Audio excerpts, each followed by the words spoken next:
Тум-тум, всем чао-чао, меня зовут Кичигин Эдуард, и моя тема ландшафтная архитектура, ландшафтный скетчинг, архитектурный скетчинг и всякие другие штуки, которые связаны с проектированием. И мой бэкграунд — это довольно много работы в Италии, и оттуда я взял свою технику скетчинга. Смотрел на то, что делали старинные монстры, пропускал это все через практику работы в архитектурной студии, и на основе этого, в общем, делал свой стиль, который, в общем, преподаю. Да. И вот, например, фрагменты. Я думаю, я сейчас немножко проговорю про то, каким образом можно тренироваться вот в этой штуке, как эта штука интересно работает. Вот такой тип скетчинга. Это творческие упражнения и эксперименты с цветом. И смотрите, как хорошо работает благородная черно-белая графика и, например, оранж. Это любопытно. Я смотрю, изучаю, пробую различные варианты. Смотрю на то, что делали старинные монстры, большей частью итальянские. И стараюсь вводить это все в свою практику. И для того, чтобы моя история, она как-то нарастала, я делаю много-много-много упражнений. И упражнение — это основа того, чтобы скетчинг стал вашей некой такой реальностью. Для того, чтобы это стало естественным и органичным, необходим километраж. И если вам нужен секрет успеха в вот таком виде графики, то, безусловно, этим секретом будет именно километраж. Если пытаться найти какие-то лайфхаки или еще что-нибудь, то это только фрагментарная выборка того, что может прийти в вашу технику. Если нравится мой стиль скетчинга, то нужно брать и смотреть, например, мои видео, которые находятся в свободном доступе на моем YouTube-канале, и там очень-очень-очень много упражнений, около там то ли 400, то ли 600 видеоуроков, некоторые ускоренные, некоторые, там я проговариваю все детали, некоторые, огромное-огромное облако информации. Можно брать эту информацию и радостно использовать для своей пользы, и расти в этом. Или я делаю какой-то краткий, сжатый, емкий курс, в котором делаю алгоритм того, что, как я подхожу к проектированию, как я это все рисую. Скоро он будет. В общем, я его готовлю. И он будет, наверное, под каждым видео в описании и в комментарии.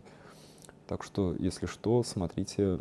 В общем, эта информация сейчас делается изо всех сил. Вот в такой тип графики я пришел, собственно, отрабатывая всю эту историю. И как это происходило? Это происходило тогда, когда я, например, уже приехал в Италию и там уже какое-то время практиковал.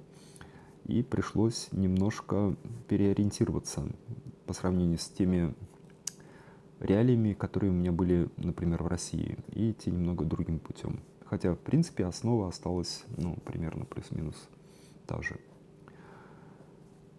И когда я работаю в Италии, делаю там какие-то штуки, участвую там в каких-то проектах, потом приезжаю в Россию и пытаюсь осмыслять весь этот опыт накопленный и перекладывать его на российские реалии. И тут иногда прям возникают такие серьезные затыки.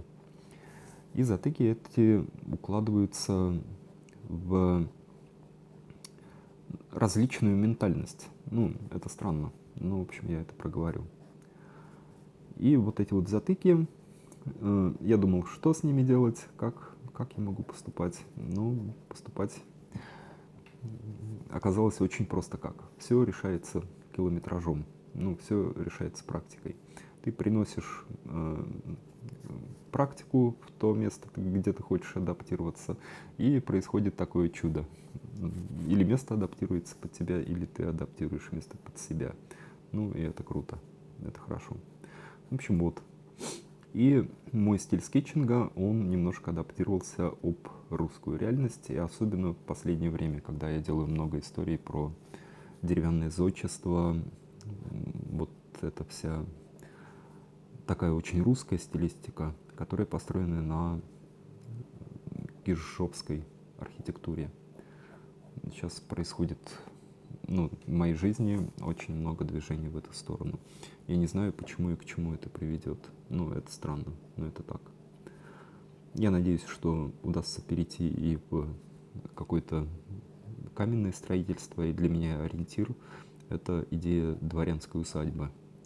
В самом месте, где я работаю, это коммунар. Вот здесь происходит как раз практическая реализация и этого типа архитектуры, ресерч которого я прямо сейчас активно делаю. Пока границы закрыты, пока я не могу улететь никуда, я буду делать эту историю здесь. Вот. А это, кстати, рисунок из Пезара. Ну, то есть я гуляю по городу, и у меня есть такой пейзаж небольшой. Тут есть пальма, и есть какие-то кусты. Я сажусь, ну, немножко отдыхаю, немного рисую, немного пью кофе. И это постоянная практика. У меня большой скетчбук. Там, наверное, многие его видели уже. ТД, он весь набит проектами. Много разных интересных штук. Я буду проходиться по его листикам и рассказывать, каким образом там в моем понимании, в моей картине мира работает вот этот вот подход, когда ты скетчишь очень много. Как он работает? Когда я вижу, ну, какие-то удачные решения, интересные решения, я просто сажусь и рисую вот это. Ну, другого варианта нет. Вы можете, ну, там, смотреть на фотографии других работ других архитекторов, ну, можете изучать, там, все это смотреть, но очень хорошо это все зайдет вам в мозг, если вы будете делать, ну, краткие такие, ну, содержательные скетчи, в которых вы анализируете то, что вы увидели, то, что происходит. И это дает намного больше информации, и оседает эта информация в голове намного плотнее, безусловно. И поэтому я вижу какое-нибудь, ну, пейзажное решение или архитектурное решение. Вот больше архитектурное, потому что мне это очень-очень-очень нравится. Я, ну, просто сажусь и зарисовываю его. Это может быть фрагмент домика, или фрагмент там нескольких строений, или какой-то интересный декор. А вы знаете, Италия на это богата очень. Ну и Петербург на самом деле на это богат. Поэтому я прям постоянно благодарен Богу, что где я родился. Это самый лучший город на земле, Питер. Вот, очень его люблю. Ну, Пезаро, он тоже классный.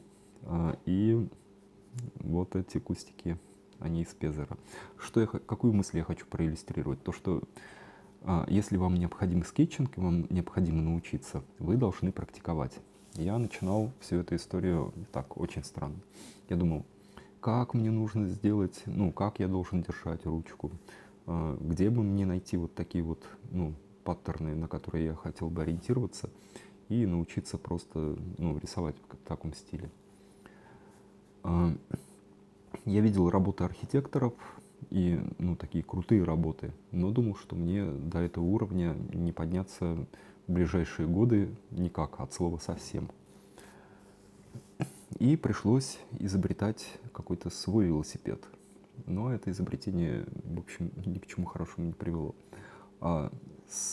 Качок, ну и качественное изменение произошло именно тогда, когда я стал уже немножко частью вот этого итальянского контекста.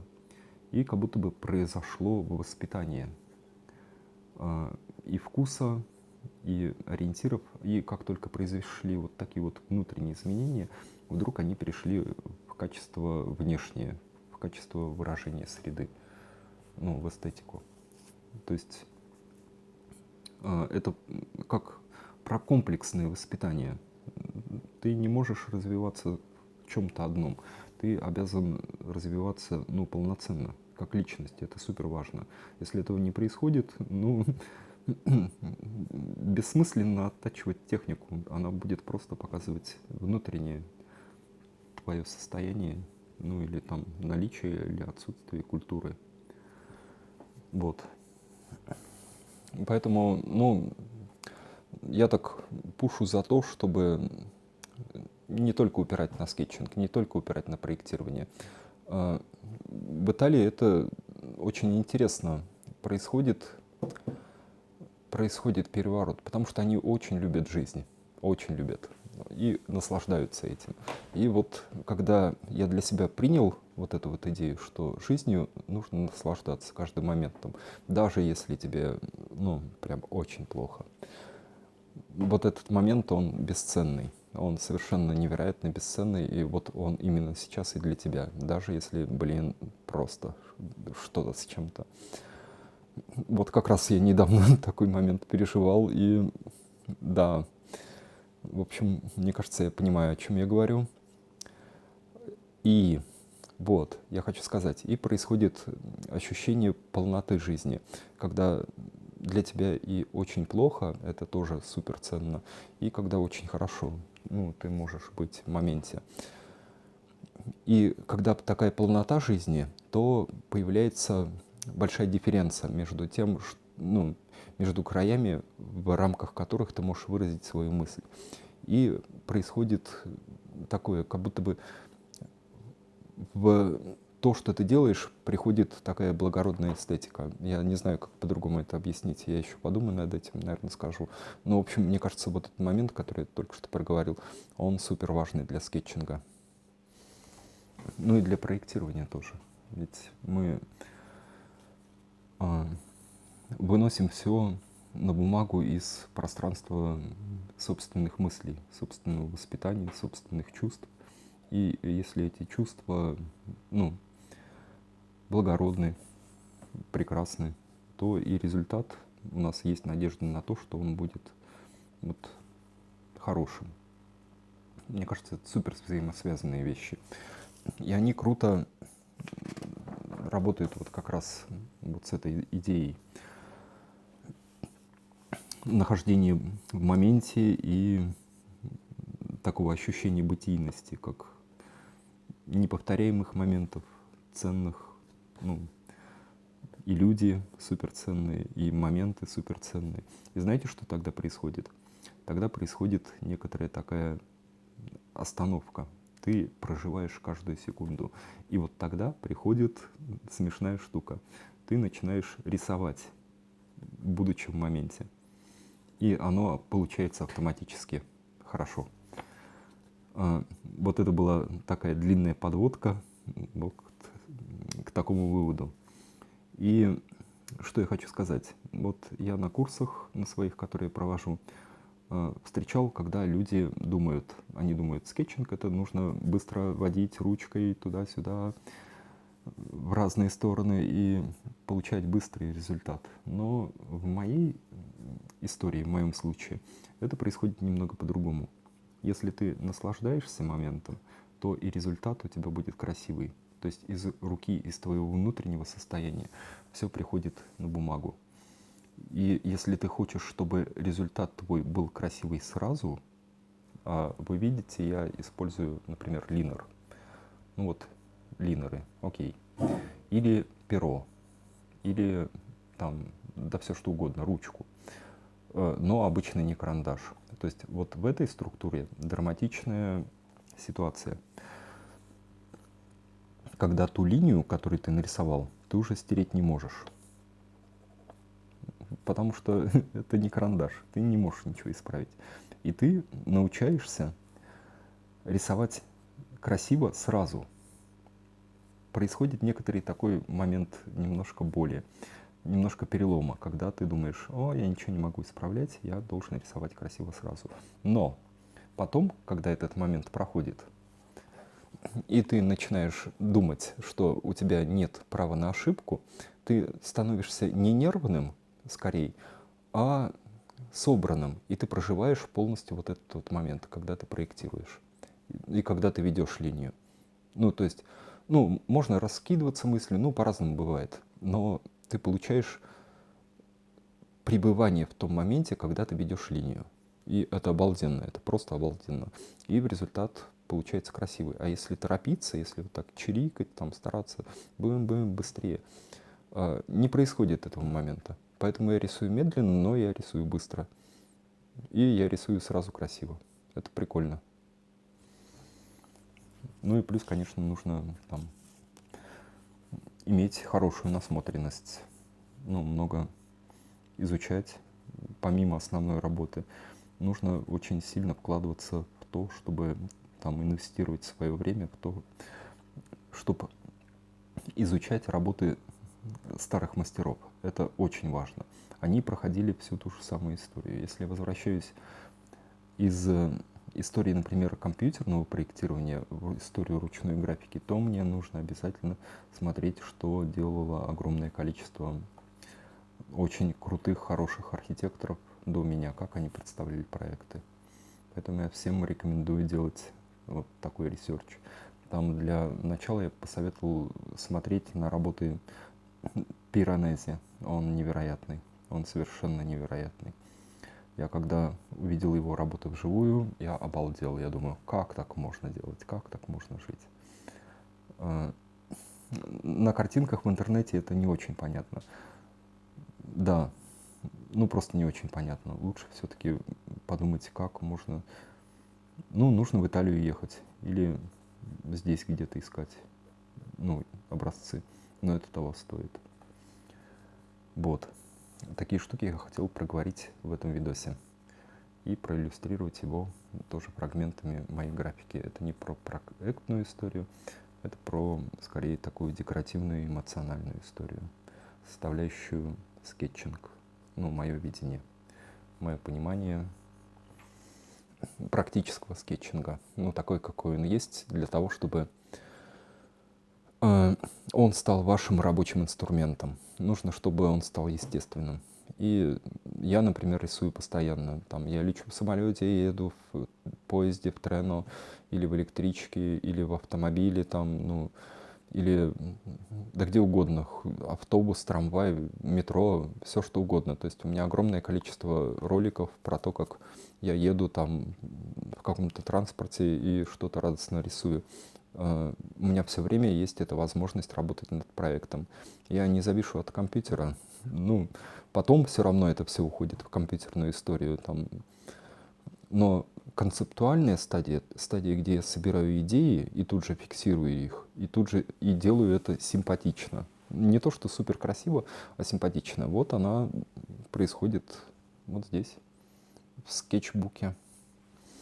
И поэтому я думаю, если вы проектируете, то обязательно нужно научиться скетчингу. Ну и, собственно, вот я сейчас готовлю по этому делу курс. Есть два варианта. Можно идти смотреть мои свободные видео на YouTube, там просто море. Или я сделаю какую-то сжатую, концентрированную эссенцию. Ну, в общем, я ее делаю. И ссылки будут везде, ну, там во всех соцсетях и под всеми этими видео. Поэтому там смотрите вниз. И когда выйдет курс, то там вся информация появится. В общем, если вам понравилось, ставьте лайк, подписывайтесь на канал. А меня зовут Кичигин Эдуард. И моя тема ландшафтная архитектура, архитектура и бе-бе-бе-бе-бе-бе. В общем, все вот эти вот истории. У нас тут за окном уже ночь. Я, в России, недалеко от проекта, где все это деревянное зодчество делается. В общем, я еще немножко поработаю. Тун-тун. И тоже отваливаюсь спать. Всем чао-чао. Пока.